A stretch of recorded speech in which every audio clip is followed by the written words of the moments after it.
Hello everyone, this is Eye on Africa for Monday, August 8th. Here are the headlines. Kenyans are just hours away from heading to the polls for a general election. They will choose governors, MPs, and a new president, marking the end of Uhuru Kenyatta's 9 years in office. As grain exports from Ukraine slowly resume, we'll take a closer look at another product from that part of the world that Africa depends on, fertilizer. And Chad's military government and more than 40 opposition groups signed a deal to launch national peace talks this month. But FACT, the main rebel group, did not sign the pledge, leaving questions over whether the deal will be enough to ensure the success of these talks. Good to have you with us. In just a few hours, millions of Kenyans will be heading to the polls to elect a new government, a new president, new governors, and members of parliament. But on the eve of this election, there are already some hiccups in the process. The country's election commission has cancelled 4 local polls and announced the arrest of 6 officials due to erroneous ballot papers. This means that gubernatorial polls in the counties of Mombasa and Kakamega, as well as MP elections in the constituencies of Kachaliba and Pokot South, have been postponed until further notice, but 5 other positions are still in the running.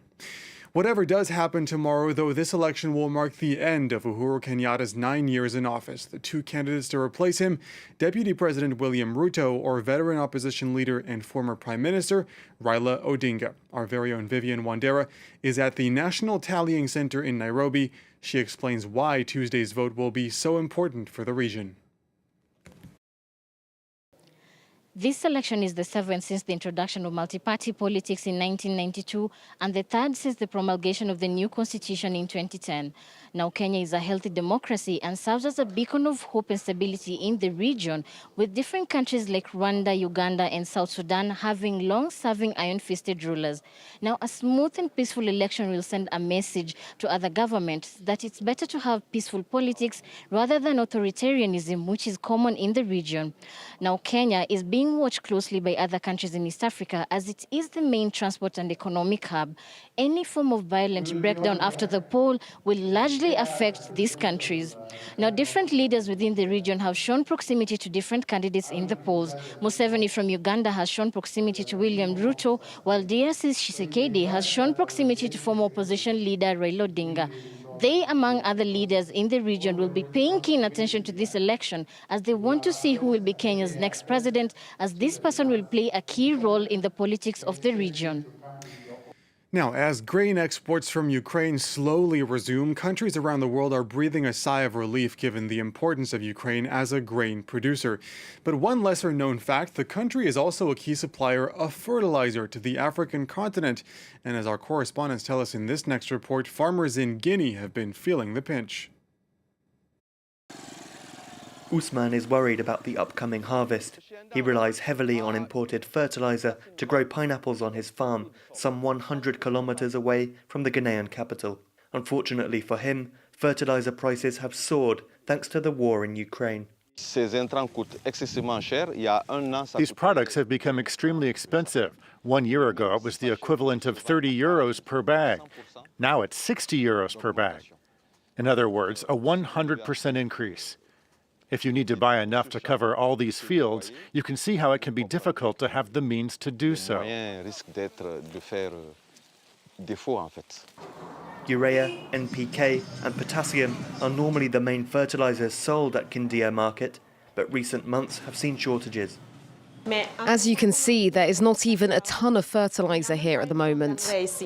Increasingly, Sovugi has had to look abroad for wholesale supplies. We're forced to go look for fertilizer in Mali, Senegal, and even sometimes the Gambia in order to meet our clients' needs. Last year's coup in Guinea was partly inspired by the previous regime's economic mismanagement. The country's current agriculture minister says he's doing everything he can to help farmers. Small-scale farmers are finding it expensive, but this is a global crisis.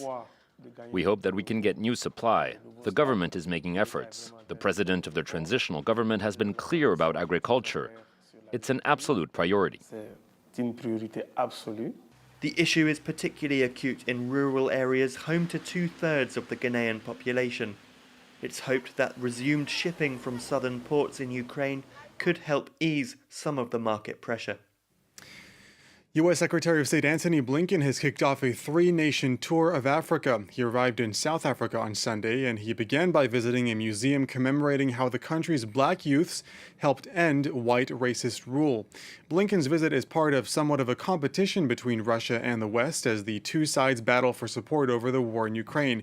His trip comes after recent tours by Russian Foreign Minister Sergei Lavrov and French President Emmanuel Macron. South Africa is one of many African countries to have maintained a neutral stance and who have not publicly criticized Russia. Here is Blinken and his South African counterpart Naledi Pandor speaking in Pretoria today. What South Africa says, what South Africa does, has powerful global implications.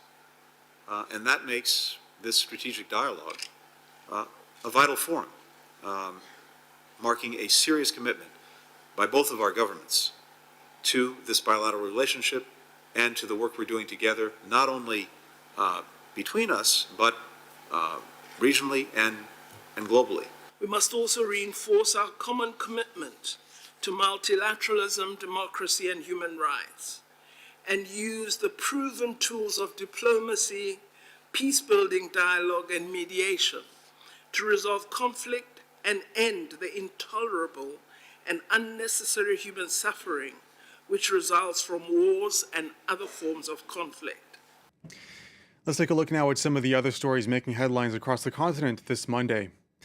At least 4 soldiers and 2 civilians are dead in Mali after an attack in a strategic border zone between Mali, Burkina Faso, and Niger. In a statement, the army blamed the incident on terrorists, a term it typically uses for jihadist groups. The 2 civilians who lost their lives were local elected officials. 5 assailants were also killed. The Malian army has a military camp not far from the site of the attack. UN peacekeepers and French soldiers have also been deployed there in the past. Mortar shells hit residential neighborhoods near the presidential palace in Mogadishu on Sunday, not long after Parliament convened to approve the recently appointed Somali cabinet. That new cabinet is made up of 75 members and includes a former deputy leader of al-Shabaab. Mukhtar Robo, who once had a $5 million U.S. bounty on his head, will be the new religion minister. Recently elected President Mohammed has hinted at his government's willingness to negotiate with the terror group. Last month, he said that ending the violent insurgency required more than just a military approach. And the Horniman Museum and Gardens in London has agreed to return a collection of Benin bronzes to Nigeria after a formal request was made by the Nigerian government. The collection contains 72 items that were looted in the late 19th century. In a statement, the chair of the museum's board of trustees says there was evidence that the bronzes were acquired by force and that it was both moral and appropriate to return them. That specific collection is only a small part of the 3,000 to 5,000 artifacts stolen from the Kingdom of Benin in 1897, when British soldiers attacked and occupied Benin City. Chad's military government and more than 40 opposition groups have signed a deal to launch national peace talks this month. But FACT, the main rebel group, did not sign the pledge, leaving questions over whether the deal will be enough to ensure the success of these talks. Laurent Berstecher explains. Breaking the deadlock after 5 months of stalled negotiations. More than 40 armed groups signed an agreement with Chadian authorities on Monday, paving the way for upcoming national peace talks. What is important is the result, which we got at the end of this long process. And I think that this agreement will lead us to a sustainable peace. The deal saw all parties agree to a ceasefire in the build-up to an inclusive national dialogue set to begin later this month. The dialogue is meant to set the terms for holding democratic elections in October, heralding a return to civilian rule. But while it could signal the end of Chad's 18-month military transition, Monday's agreement is only a first step. Agreements are not enough to obtain peace. It will take a lot of commitment and dedication. Yet several major armed groups, including the influent FACT, have refused to sign the agreement, saying many of their demands were not met. We ask for parity of delegates in the national dialogue and for the liberation of our prisoners before signing the agreement. While the FACT and other groups say their door remains open to dialogue with the government, their refusal to sign Monday's agreement shows many obstacles remain on Chad's path to democratic transition. Finally tonight, 2.5 years ago when COVID-19 began spreading across the globe, a lot of questions were asked about the origins of the disease. At first, the suspect was the pangolin, a scaly creature thought to have been the vector that passed the coronavirus on to humans. Today, many questions still remain, but the much maligned mammal has been cleared once and for all. Well, finally tonight, we wanted to do our part in the rehabilitation of the small animal and tell you about the poaching that they are victims of. Their scales are made of keratin, and they're often trafficked to Asia, where they are a prized ingredient in traditional ointments. Here's this report from our colleagues at AFP. This pangolin was rescued during a police operation against traffickers who prey on the threatened animal for its scales, which are usually sold in Asia. In the hands of poachers, pangolins can spend weeks in captivity. Under-exercised and underfed, they're left weak and traumatised.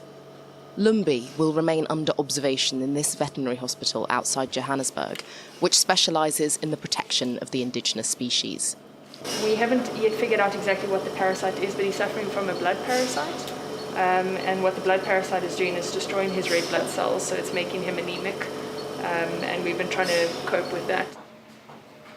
To avoid an attack by poachers, the address of this facility is kept secret, and they treat all sorts of native wildlife, but the pangolin is the most threatened. Its scales are made of keratin and are mistakenly believed to have medicinal qualities. The species is also poorly understood, despite having existed for an estimated 80 million years. The actual veterinary medicine and rehabilitation process hasn't been well documented at all, and very little is actually known about the African species, our 4 species here in Africa. So the better we can do it and the more we can document, the more we're learning about the species. And don't forget, this is a critically endangered species. We don't know how many pangolins are left on the planet. The pangolin is the only mammal with scales, and it lives in the wild in Asia and Africa. It feeds almost exclusively on ants and termites. Here in this reserve, a fresh supply of flying ants makes for a feast. They generally only come out after good rains, so it's not something that's always available. So it is quite a pangolin delicacy. Now fully recovered, Steve the pangolin is preparing for his return to the wild. Under the watchful eye of Gareth, he's out to find food and gain enough weight back to defend himself against predators. Releasing the pangolins is a delicate process, and walks like these are crucial to prepare them for their new lives back where they belong.